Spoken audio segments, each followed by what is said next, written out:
नमस्कार, मेरो नाम छिङडमा भुटिया। म सिक्किम क्रान्तिकारी मोर्चा पार्टीका स्पोक्सपर्सन र साथै एउटा सिक्किमे नागरिक भएका हुनाका नाताले यहाँ केही कुरा स्पष्ट गर्न मैले Sikkim democratic front party SDF पार्टीको प्रेस कन्फरेन्स हेरे र त्यहाँ केही कुराहरू निरन्तर उठिरहेको कारणले गर्दाखेरि केही कुरालाई स्पष्ट गर्न आवश्यक भएर यो भिडियो मार्फत तपाईहरुको माझ आएका छु। पहिला त सिक्किमका जनताले जुन प्रकार 32 मा 32 सीट दिएर हाम्रो सिक्किम क्रान्तिकारी मोर्चा पार्टीलाई एउटा म्यान्डेट दिएका छ, यो कुनै सानो कुरा चाहिँ होइन।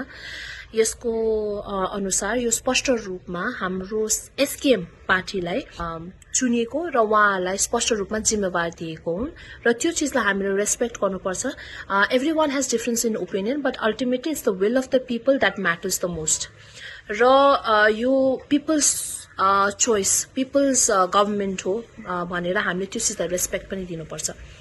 र जुन कुरा ठूलो मुद्दा उठाएको छ नारी शक्ति बन्धन अधिनियमको र्यालीलाई, उहाँहरूले त्यस प्रेस कन्फरेन्समा हाम्रो महिलाहरूले गरेको र्यालीलाई ड्रामा, उहाँहरूको शब्दमा ड्रामा भनेर भन्नुभएको छ। तर यो हजारौं महिलाहरूको सहभागिता थियो, उहाँहरूको भावना थियो र उहाँहरूको आफ्नो विश्वास लिएर उहाँहरूले आफ्नो भावनाको साथ आएको थियो र जुन प्रकार त्यस र्यालीलाई हाँसोको पात्र बन्यो भनेर भन्नुहुँदैछ, यो हाम्रो आवाज थियो। म यही भन्न चाहन्छु। उहाँले अर्को कुरा उठाउनु भएको छ, अनलाइनमा जुन प्रकार हाम्रो लागि नकारात्मक कुरा लेख्दैछ भनेर भन्नुहुँदैछ, नराम्रो कुरा लेखेर भनेर। त्यसो भने हरेक अनलाइनमा लेखेको कुरालाई हामीले साँचो मान्नुपर्छ भन्ने उहाँले भन्नुहुँदैछ।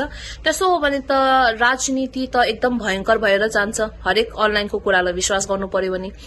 किनभने एकै घरमा पनि तपाईको डिफरेन्स इन ओपिनियन हुन सक्छ, यो त राज्य हो। हाम्रो सोच तपाईको जस्तो नहुन सक्छ, तर यो गलत चाहिँ होइन। हजारौं महिलालाई उहाँहरूले भन्नुहुँदैछ कि तपाईहरुलाई थाहा छ, क्वेशन गर्नुहुँदैछ। हामी जुन प्रकार र्यालीमा गयो त्यसलाई उहाँहरूलाई केही थाहा छैन भन्ने कुरा उहाँले जुन प्रकारले क्वेशन उठाउनु हुँदैछ, उहाँहरूको सोच मात्र ठिक सोच, हाम्रो सोच चाहिँ ठिक होइन भनेर त्यो गर्नु पनि हाम्रो हजारौं महिलाहरूलाई अन्डर एस्टिमेट र जज गर्नु हो। ड्रामा भन्ने शब्द युज गर्नु भएको छ हाम्रो नारीहरूलाई, हजारौं महिलाहरूलाई उहाँहरूको सम्मानलाई क्वेशन उठाउनु हो। तपाईको पार्टी जुन प्रकार तपाईहरुले भन्नुहुँदैछ वुमेन सेन्ट्रिक हो भने तपाईहरुले त्यो चीजलाई त्यो शब्दमा पनि त्यसलाई तपाईहरुले देखाउनु पर्छ। काम गर्ने मानिसलाई इगो भन्ने शब्द युज गर्नु भएको छ, जो कि एकदमै सजिलो छ भन्न लागि। उहाँले भन्नुहुँदैछ स्टार्टिङमा कि तपाईहरुलाई महिलाहरूलाई केही थाहा छैन, उहाँहरू पोलिटिकली अवेयर छैन, उहाँहरू सिधा छ भनेर जुन प्रकारले उहाँहरूले फर्स्टमा भन्नुहुँदैछ, त्यही एन्डमा पुग्दा उहाँले भन्नुहुँदैछ कि हाम्रो महिलाहरू सबैलाई थाहा छ, उहाँहरू पोलिटिकली अवेयर छ, उहाँलाई कसले भड्काउन सक्दैन। म उहाँलाई क्वेशन गर्न चाहन्छु, उहाँले कुन चाहिँ कुरामा चाहिँ उहाँ स्ट्यान्ड गर्नुहुन्छ र हाम्रो सिक्किम सरकारले हाम्रो महिलाहरूलाई प्रयोग गर्दैछ भन्ने जुन चाहिँ आरोप लगाएको छ, त्यसमा पनि म उहाँलाई भन्न चाहन्छु, हाम्रो सिक्किमको महिलाहरू जुन प्रकार हजारौंमा त्यहाँ आउनु भएको थियो, उहाँहरू सशक्त छ, उहाँहरू स्वतन्त्र छ र उहाँहरूले आफ्नो निर्णय आफै लिन सक्छ। गभर्नमेन्टलाई जुन प्रकारले तपाईहरुले निजी परिवारसम्म लैजाउनु भएको छ, त्यो कुनै प्रकारको मुद्दा होइन। तपाईहरुले भावनालाई पनि भड्काउने प्रयास गर्नुहुँदैछ। सरकारको पोलिसी रिलेटेड इश्यूजमा कुरा गर्नुपर्छ, तर त्यसलाई परिवारसँग जोड्नु ठिक होइन। हामी सबै एउटै राज्यको हौं, विचारमा फरक हुन्छ, तर शब्द र शैली हाम्रो मर्यादामा हुनुपर्छ।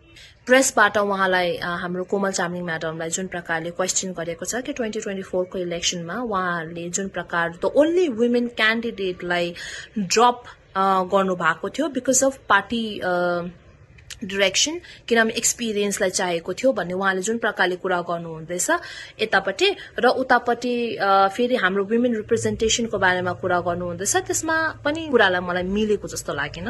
अर्को कुरा के भन्न चाहन्छु भने तपाईहरुको सपोज सोचलाई हाम्रो जनताले मन पराएको भए, तपाईको सोचलाई अझै सुन्नु चाहेको भए सायद एसडीएफ नै यो गभर्नमेन्टमा हुने थियो होला।